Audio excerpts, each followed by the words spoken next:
देश की राजधानी दिल्ली की ओर बढ़ रहे पंजाब के किसानों का काफिला अभी दिल्ली बॉर्डर तक नहीं पहुंचा है, लेकिन उसकी तपिश का असर समूची दिल्ली पर दिखना शुरू हो गया है। किसानों के इस दिल्ली कूच के ठीक 3 दिन बाद देश में एक और बहुत बड़ा किसानों का आंदोलन होने जा रहा है। संयुक्त किसान मोर्चा की अगुवाई में 16 फरवरी को होने वाले इस प्रदर्शन में देश के सभी गांवों में आंदोलन किया जाएगा। इस दौरान पूरे देश के अलग अलग राज्यों के हिस्सों में तकरीबन 20 करोड़ से ज्यादा किसान और स्थानीय निवासियों की भागीदारी का दावा किया जा रहा है। संयुक्त किसान मोर्चा के मुताबिक सिर्फ एक दिन की इस हड़ताल में अगर सरकार उनकी मांगों को गंभीरता से नहीं लिया तो इसको आगे भी बढ़ाए जाने की पूरी तैयारियां की जाएंगी। देश में किसानों का आंदोलन एक बार फिर से आगे बढ़ने लगा है। संयुक्त किसान मोर्चा 16 फरवरी को पूरे देश में गांव बंदी की बड़ी तैयारी करने में जुटा है। संयुक्त किसान मोर्चा के नेता और केरल से पूर्व विधायक टी कृष्ण प्रसाद कहते हैं कि उनकी तैयारी में इस बार सिर्फ किसान मोर्चा ही नहीं बल्कि तमाम अन्य संगठनों के लोग मिलकर पूरे देश में गांव बंदी की तैयारी में जुटे हैं। किसान आंदोलन में पहली बार पूरे देश के अलग अलग राज्यों के गांवों में बंदी के माध्यम से शक्ति प्रदर्शन करने का ये पहला मौका होगा। कृष्ण प्रसाद कहते हैं कि सिर्फ उनके संगठन के ही तकरीबन 2 करोड़ सदस्य इस आंदोलन में शिरकत कर रहे हैं। संयुक्त किसान मोर्चा के प्रतिनिधियों के मुताबिक देश के अलग अलग संगठनों और इंडस्ट्रियल स्टेट से संबद्ध सभी कर्मचारी संगठनों के कर्मचारी भी उनके इस आंदोलन में हिस्सेदारी करने जा रहे हैं। संगठनों से जुड़े सभी कर्मचारी और उनसे ताल्लुक रखने वाले लोगों की संख्या तकरीबन 20 करोड़ पहुंच जाती है।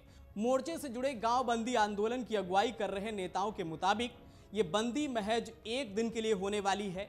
इस दौरान जैसे सामान्य आंदोलन की तरह शहरों की गतिविधियां और व्यवस्थाएं ठप होती थीं, ठीक वैसे ही गांव की सभी सामान्य गतिविधियों को एक दिन के लिए ठप कर दिया जाएगा। मोर्चा के टी कृष्ण प्रसाद का कहना है कि अगर सरकार उनकी मांगों को नहीं मानती है तो इस आंदोलन को आगे भी बढ़ाया जाएगा। उनके संगठन की मांग है कि आखिर किसानों की बेहतरी के लिए केंद्र सरकार की ओर से किए गए वादों को पूरा क्यों नहीं किया जा रहा है। तमाम बैठकों और सरकारी वादों के बाद भी केंद्र सरकार पूरी तरह से मांगों को पूरा करने में फेल हो चुकी है। किसान आंदोलन से जुड़े नेताओं के मुताबिक मध्य प्रदेश में उनके संगठन से जुड़े लोगों को हिरासत में लिया गया है, जबकि देश भर में किसानों के आंदोलन शुरू हो चुके हैं। संगठन से जुड़े लोगों का कहना है कि 16 फरवरी को होने वाली हड़ताल को लेकर केंद्र सरकार की ओर से कोई भी बातचीत नहीं की जा रही है। ऐसी दशा में संगठन के पास विरोध करने का एक रास्ता सिर्फ गांव बंदी ही बचा है। उनका दावा है कि अब तक पूरे देश में गांव बंदी के तौर पर कोई भी बड़ा आंदोलन इस तरह से नहीं किया गया है। टी कृष्ण प्रसाद बताते हैं कि उनके आंदोलन में देश के सभी राज्यों के सभी प्रमुख संगठन साथ में जुड़ चुके हैं। गांव में एक दिन की बंदी का असर व्यापक स्तर पर होने का अनुमान लगाया जा रहा है। किसान नेताओं की माने तो गांव से होने वाली दूध, फल, सब्जी और फूल समेत अन्य उत्पादों की न सिर्फ आपूर्ति रुक सकती है बल्कि ग्रामीण स्तर पर बंदी का बड़ा अनुभव भी सामने आएगा।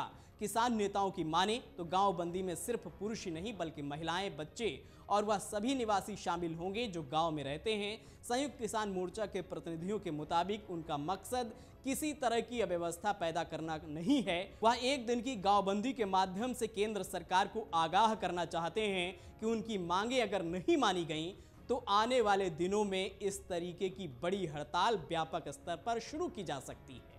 अगर आप ये वीडियो YouTube पर देख रहे हैं तो हमारे चैनल को सब्सक्राइब करें और बेल आइकन को दबाना ना भूलें। अगर आप Facebook पर ये वीडियो देख रहे हैं तो हमारे पेज को लाइक करें।